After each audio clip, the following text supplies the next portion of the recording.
Nicole, and I'm back with another video. Thank you for tuning into my channel today. If you guys don't know, I am a registered nurse right now with my LVN. I started off first by going to LPN school. So I'm just gonna go over some tips and tricks on how I was successful in LPN school. I was an LPN for 3.5 years before I got my LVN degree. And I currently plan on going back to school to get my BSN degree. If you want to become a part of my family on my channel, like, comment, and subscribe to join us because I will be posting new videos each week. So comment down below the content you would like to see.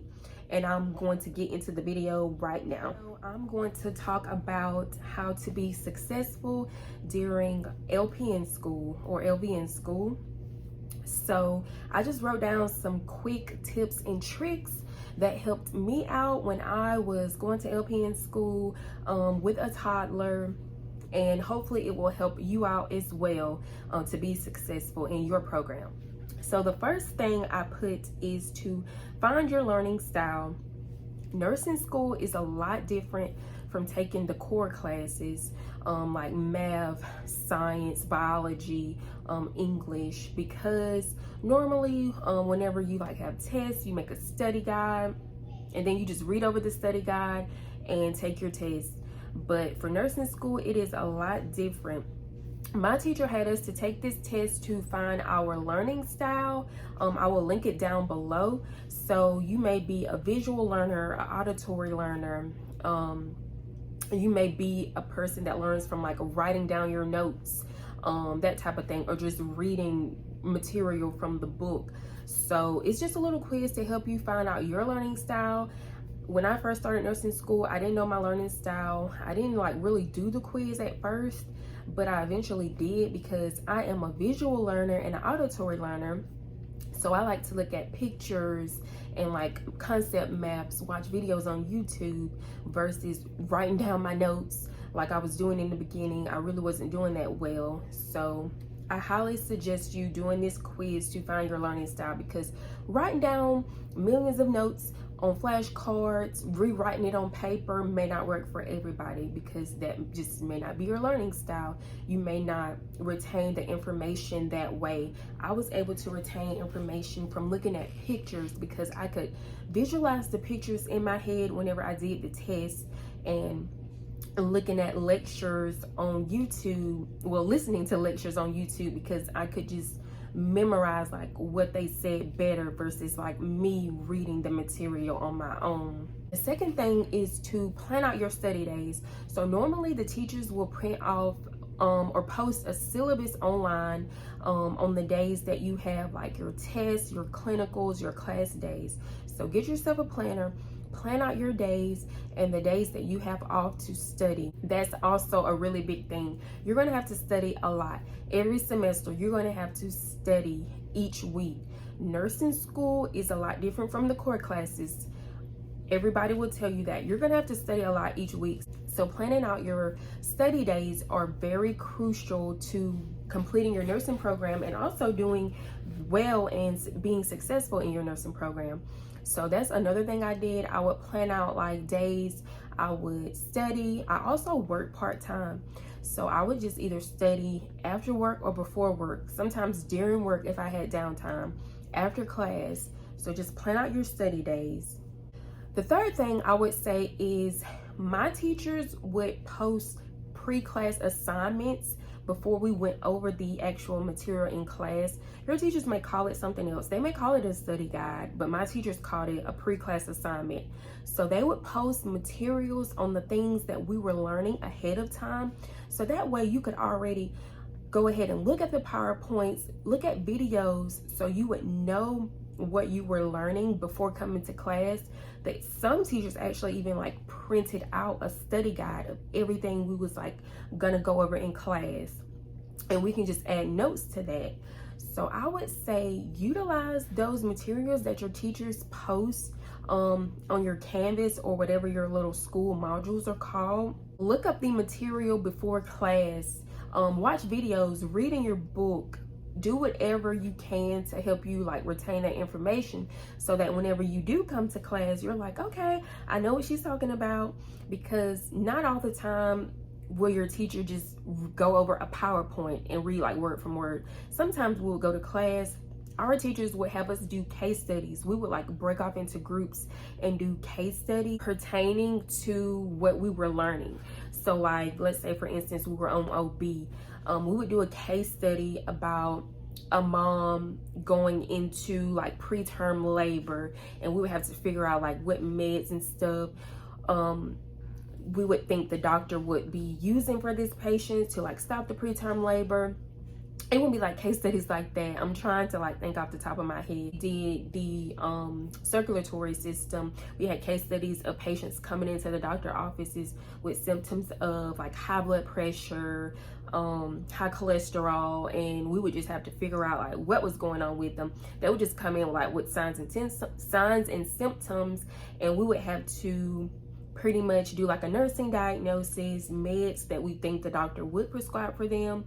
So it actually helped a lot versus, you know, just showing up to class, getting a case study and not knowing anything about what's going on. If you are a reader and you like to read and highlight stuff in your textbooks, do that. Read your textbooks.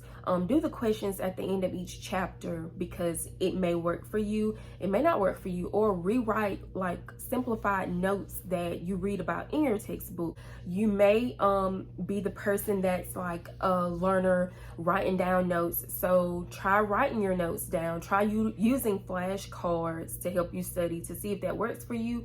If it doesn't work for you and you like bomb a test, then you need to utilize another learning style. Concept maps are another thing that my teacher posted for us, and I will post like a sample one right here, just a picture that I get off Google.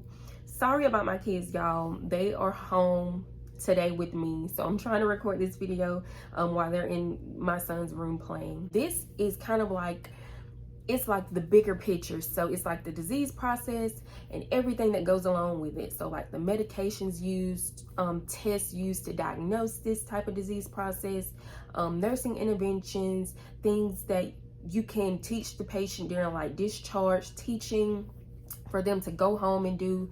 So concept maps also were a game changer. They really helped me a lot as well. And like I said, I was an auditory and a visual learner, so I utilized Picmonics. And when I tell y'all, my teacher, she posted some Picmonics when we were on like the respiratory system, I want to say. So like with COPD, emphysema, bronchitis, she posted some Picmonics, and I like went online, looked up Picmonics, because when I took that test, I visualized those pictures and like the signs and symptoms in my head, and I did very well on this test.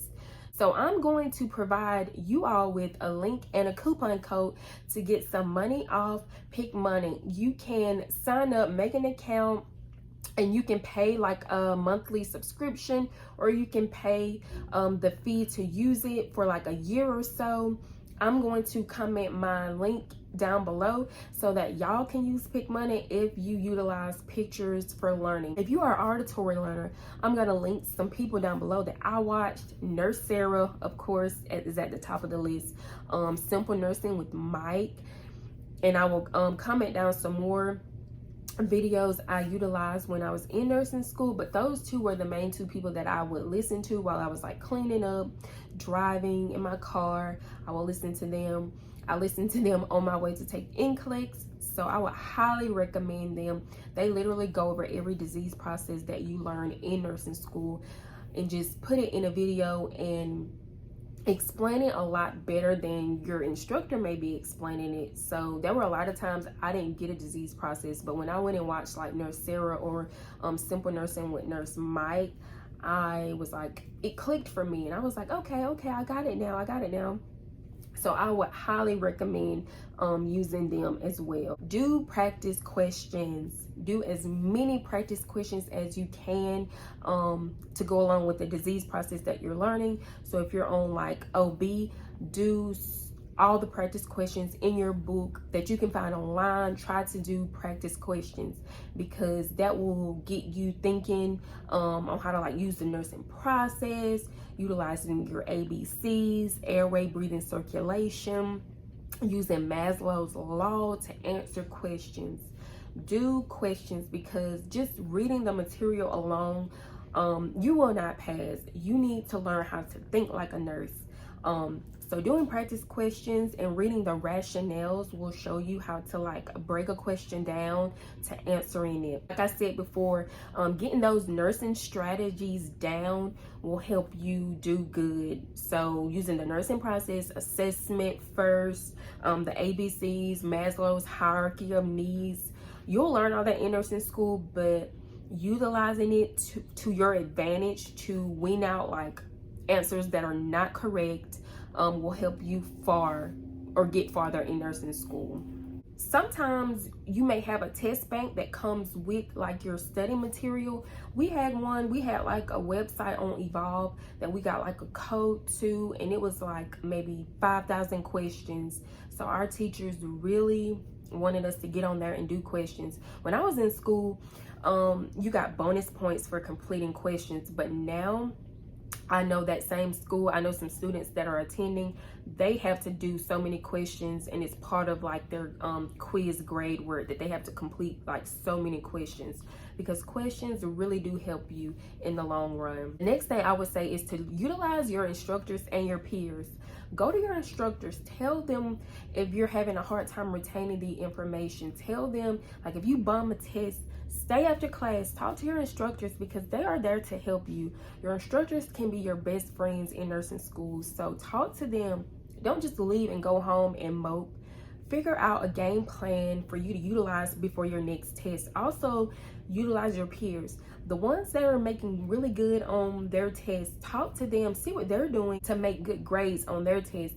They may be able to help you out. So that's another thing I would say, don't try to be to yourself. Utilize your peers, your clinical groups, anybody that, is willing to listen to you.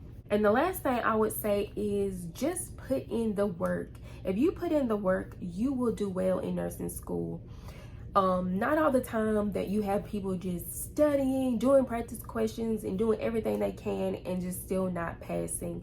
Usually it's the ones that are putting in the least amount of work, not really showing up to class, doing the bare minimum, are the ones that are like just barely passing or barely breezing by. So you have to put in the work. So those are the things that I could come up with right now just to help out my fellow nursing students. If y'all have any other videos you would like to see from me, comment them down below and I will be sure to make more content for you guys. I'm planning on recording one video once a week for right now since I do work full time, and I'm planning on going back to school to get my BS in. So just comment down below and I will be sure to get more content out to you guys. Don't forget to like, comment, and subscribe, and I will be sure to get out more content to y'all soon. Thank you for watching.